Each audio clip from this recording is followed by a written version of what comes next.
You just need to direct every agency to issue soft law that creates FUD. A Federal Reserve advisory bulletin found that there may be backdoors in Chinese AI models. It needn't be that well justified.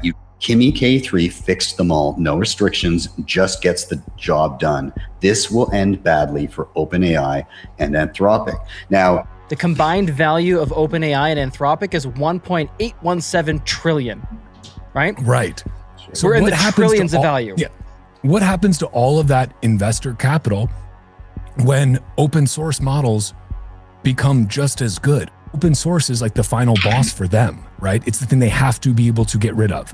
Otherwise, they get rat fucked by the free market, right? The government will decide who gets to use it. Not necessarily, that everyone gets to use it. It's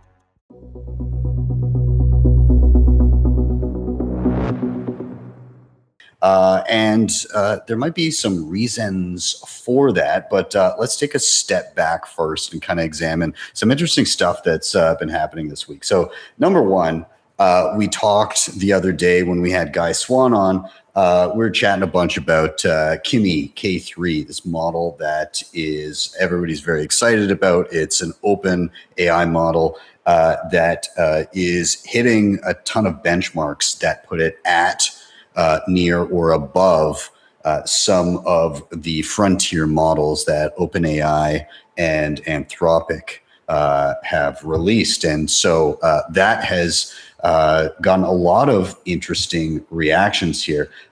Here we have Calais, Bitcoin's own Calais, talking about some of the stuff that he's experienced with this. And I'll get to the point of where we're going with this as relation to Bitcoin and Bitcoin price right now. But here he is talking. I have a report full of security issues on software I'm working on.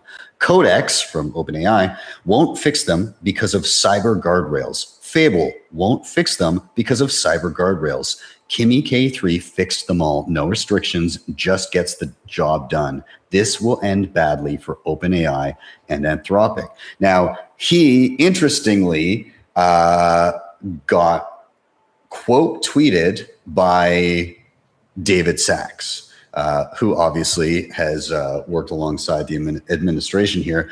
He quote tweeted him and he said, Kimmy K3 just fixed 15 crucial security bugs that Codex and Fable refused because of cyber guardrails. There's no reason to limit American models on tasks that Chinese models handle without issue. We're only making ourselves less competitive. Now, one of those non-competitive entities, we have some commentary here from Dean W. Ball. He is the head of strategic futures at OpenAI.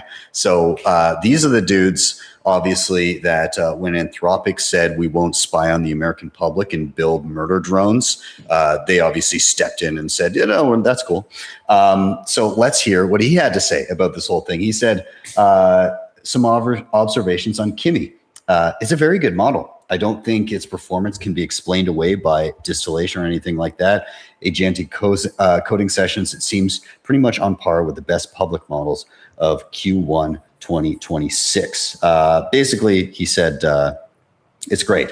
Now, this is where it gets interesting. He said, I am personally surprised the Chinese state continues to allow the open sourcing of models this good, given potential risks. To be clear, I myself might be fine with models presenting this level of marginal risk being open weight, but I am surprised that China is fine with it. I suspect the reason they are in 75% explained by strategic blindness, lack of AGI pilotness. The CCP is very Jan Lucani in its views of AI. So the interesting thing here is he basically goes into saying that this will lead to communism.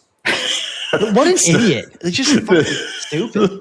This is the part. One probable outcome of an open weight model dominant world is full AI communism, which is precisely what China proposes. Rather than a market product, AI is a public good, which will ultimately be provided by the state as a kind of digital public infrastructure. He also goes on to say, that I would guess the Trump administration will at some point realize that their best strategy here would be to create large amounts of regulatory risk around the use of open weight Chinese models.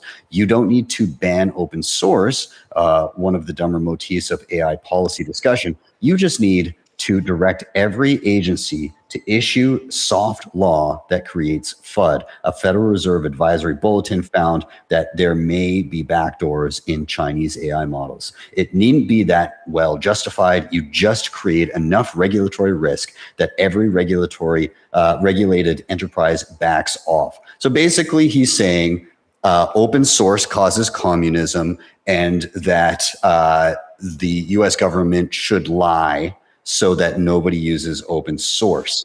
Guy Swan, who was on the other day, went on to say, this is what the naive miss about how government works. This is the mentality that produces essentially all regulation and government intervention. The side we see is just the PR. If some powerful party isn't profiting from it or gaining some degree of control, then it doesn't happen. And this all culminates in kind of the story I mentioned off the top of the show. This reported through what was the Politico? The Trump administration is considering an executive order and other means to ban Chinese open source models within the United States. Kimmy K3 has reignited this debate. Reporting this morning by Axios, Commerce is also considering adding Chinese AI labs to the entity list. So first we'll start there, and then we'll get into kind of the markets in and around this stuff. But gentlemen, first off, do you guys think that we're on the cusp of some type of de facto ban on open models in the US? Walker, your thoughts? Yes, sir. Yes, thank you in the for corner. calling me, Yes, Nathan. you. There you go. Yes. So first thing, it is interesting that he would say the part about communism, because actually Eric Kaysen, when he was on my show recently with American Huddle, he made the case essentially that AI fundamentally is communist, because it's basically the collectivization of all digital IP, right? So he was using it literally to be like, AI is communism, Bitcoin is the antidote to that, by still offering you true private property in an era where private property has been dismantled because of these models. This guy is using it figuratively, though. That's the important distinction. He's using it as the scare tactic to say, look, you don't want commie AI, and it's like we're all like, yeah, fuck the communists, like I'm on board with that. But you think about it a little bit more, and this is exactly what all of us on this show, on all of our individual shows, when I still had my Roxham live stream before the commies took it, this is what we've all been saying for like untold months, is that this is really obvious, guys. The way open source models destroy the moat of these companies that have raised untold billions of dollars to be able to offer you a subsidized, nicely packaged Silicon Valley AI chatbot, right? Walker, just to throw some context there, I pulled it up to try to get an idea for it. The combined value of OpenAI and Anthropic is 1.817 trillion, right? Right. So we're in the trillions of value. Yeah. What happens to all of that investor capital when open source models become just as good? Or they're like, right now they're like a couple months behind. He's like trying to fade Kimmy by being like, well, it's like Q1 2026. It's not like it's Q3 2026. Certainly not. But it's like, that's the thing about open source, right? It catches up and then it will surpass. But this is like, guys, I don't know how many times we can say if somebody goes back and clips all of us saying this for like literally the past year or over a year, I'll give you like, I don't know, I'll give you like, fuck, how many sats? I'll give you a lot of sats. I'll give you like a couple $100 in sats, right? I'll do it. Go back and clip this, but not this right now. Or earlier stuff that we said to prove that we are prescient and forward-thinking individuals. But it's just so obvious. Open source will eat their lunch. They know this. That's why Sam Altman and the Anthropic droopy-eyed guy have been in Congress for years saying, look, we just want more regulation. It's the same thing the Coinbase and the big crypto casino guys do. They beg for more regulation because they're the beneficiaries. It creates a regulatory moat. It prevents new entrants from having any chance at competing with them. And open source is like the final boss for them, right? It's the thing they have to be able to get rid of. Otherwise, they get rat fucked by the free market, right?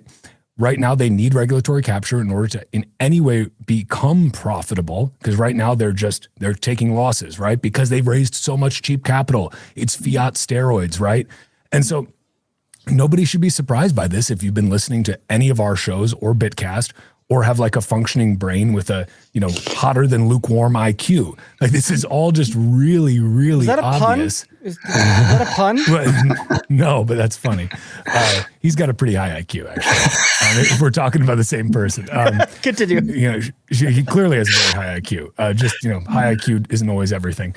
But anyway, last thing I'll say is like, this will intensify. It's going to be framed as a US versus China thing, but it's like, oh no, we're worried the Chinese might have backdoors. Fucking use Fable or GPT 5.6 Sol to analyze Kimmy's code and figure out if it has backdoors. Like, we know you can do this, right? Use the American models to figure out if the Chinese ones have vulnerabilities. Shouldn't be that hard, guys. Like, the AI won't be able to hide it. The only thing that can defend you from AI backdoors is AI finding those backdoors, right? The humans aren't going to do it. This all just seems like really obvious kayfabe, honestly, where it's like, maybe I don't think they should go as far as to ban open source models, but I can see why they might. So, if it happens, boy, I guess you just have to use our, eyeball scanning WorldCoin, ChatGPT, OpenAI that was supposed to be a nonprofit, but then wasn't. So that's just that. I don't know. Pay attention, guys. We've been encouraging you to rant over. Joey? Yeah, there's a couple of things I want to point out about the tweet that Ben pulled up from that guy. Also, that tweet long enough to hit him with the, sorry that happened to you, bro, or really cool, not reading all of that response. But I'm glad somebody read it. The interesting thing right off the hop is that he says, I don't know why China would allow open models to proliferate like this. That's got to be some of the dumbest commentary I've ever heard from a guy who's he knows why. He knows exactly why. And I would say that, if you look at the landscape, Walker pointed out that these things, or Nathan pointed out, these things are worth like almost $2 trillion in private markets.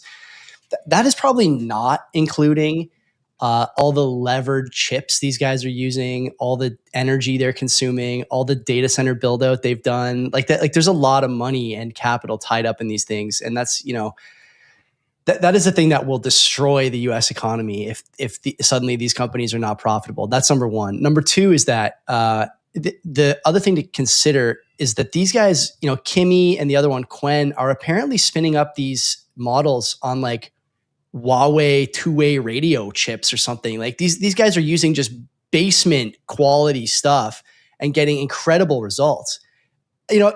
This would normally be concerning enough, but on top of that, if there was ever a real conflict over AI between the US and China, or the US and the Asian market, there's only one American high bandwidth memory manufacturer. It's Micron. The other two are over there, Samsung and I think it's like SK Hynix or something like that. I can't remember the name, but like we only make, or you guys only make like one portion of the chips that are required to do this kind of work. I realize NVIDIA is, ostensibly an American company, but they don't manufacture in the States. Like this is going to be a big problem. And the best part about all this, I think, is what would have to happen to fix this. Droopy-eyed guy, like Walker said, would just have to shut the fuck up and take the guardrails off the fucking model. Like that's it. And my fear is that if I kind of like try and thread this for the next, let's say 6 months, okay? The Asian models catch up. More and more people realize you can just download Kimmy 3 on your computer and the thing fires pretty hard. Like I tried it on the weekend a little bit. I was telling you guys it was pretty jammed up, and I see people in the chat saying they had the same experience. But when it works pretty well. The issue is that the states maybe will say, okay, we'll take the guardrails off, but you are going to ID yourself. We are going to track the trends in your searches, and we reserve the right to limit your access. Now, this ultimately is the problem with commoditized AI, that the government will decide who gets to use it. Not necessarily, that everyone gets to use it. It's communist or whatever. I don't really believe that. I think what you want is people to have these tools available to them to reach potential they wouldn't have otherwise been able to reach.